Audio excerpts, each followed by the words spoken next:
इय्याका नअबुदु व इय्याका नस्तईन, हम तेरी ही इबादत करते हैं और तुझी से मदद मांगते हैं। हम सादिक व अमीन से माज इतना सवाल करते हैं कि क्या सजदा किसी भी जगह पर जायज़ है। कुछ लोग मैदान में उतरे और सीना तान कर बोले ये तो सजदा तकरीमी था, इमरान खान साहब भला क्यों कर सजदा करेंगे, ये तो उनकी वालिहाना मोहब्बत व अकीदत थी। तुम लोग तो जाहिल ठहरे, तुम्हें समझ ही नहीं कि इमरान खान साहब क्या करते हैं। लेकिन जनाब आली आपकी बारगाह में अर्ज़ करते जाएं कि सजदा तकरीमी भी यूसुफ अलैहिस्सलाम के दौर में जायज़ था, उसके बाद उसे भी शिर्क के ज़ुमरे में गर्दाना गया। खान साहब जब हम अल्लाह से मदद मांगते हैं तो फिर तोशा खाना की घड़ियाँ बेचने की क्या ज़रूरत है, हम तोशा खाना की घड़ियाँ क्यों बेचते हैं। फिर तो बात ये बनती थी कि जैसे ही आप हुकूमत संभालते आप हुक्म फरमाते कि मेरी तनख्वाह मजदूर की तनख्वाह के बराबर कीजिए, ताकि जब भी मेरे मुल्क का आम आदमी भूखा सोए मुझे खबर हो, उस पर जब भी ज़िंदगी का दायरा तंग हो वो अपने मासूम तड़पते बच्चे को किसी अस्पताल में ले जाए, उसकी जेब में इलाज करवाने के पैसे ना हो तो मुझे अंदाज़ा हो कि उस पर क्या बीती है। वो डॉक्टरों के सामने गिड़गिड़ाए, उन्हें खुदा और रसूल के वास्ते डाले कि खुदारा मेरे बच्चे की ज़िंदगी बचा लो। मैं उस तकलीफ़ का एहसास कर पाता। जवान बेटे का लाशा उठाने वाला बूढ़ा 13 साल आपकी रियासत मदीना की अदालतों के चक्कर काटता रहा और आखिर उसने जज के सामने अपने ही सर में गोली मारी।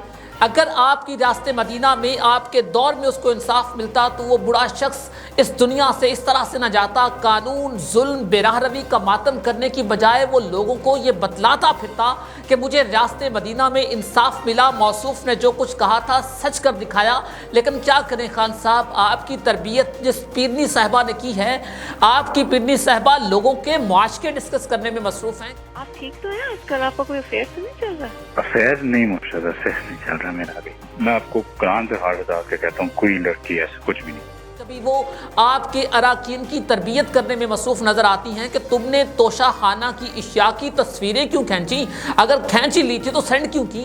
वो एमएस हम पे ट्रस्ट करके भेज रहे हैं, उसने तस्वीरें नहीं खींची। आप कौन होते हैं तस्वीरें खींचने वाले, और तुम्हें क्यों भेजी हैं इसने तस्वीरें? सॉरी जी का क्या मतलब, आप लोगों ने तमाशा बनाया है इस घर को? माफ़ कीजिएगा खान साहब, अगर मांगनी है मदद तो मांगिए ना रब से, कीजिए ना उसकी इबादत, खाइए ना उससे खौफ।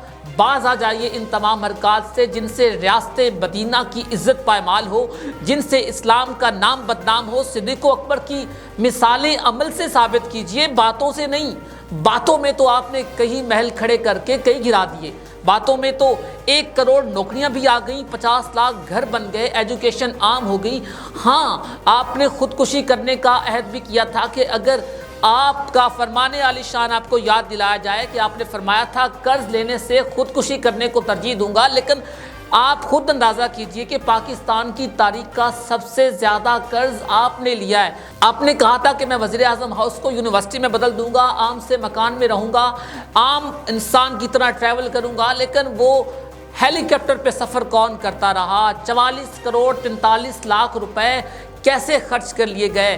खान साहब खुदा का खौफ खाइए, दीन की सियासत मत कीजिए, कुरान को कोट मत कीजिए। रिसेंटली अभी आपने कुरान मजीद की एक आयत को सिर्फ अपनी ऑडियो लीक्स पर जो है वो उसको सपोर्ट करने के लिए आपने वो आयत खुद से घड़ ली कि कुरान मजीद में अल्लाह ताला फरमा रहा है कि दूसरों के ऐप जो है वो उसको डिस्कस ना करो, उसको मंज़र आम पे ना लाओ, खुदा का खौफ करें।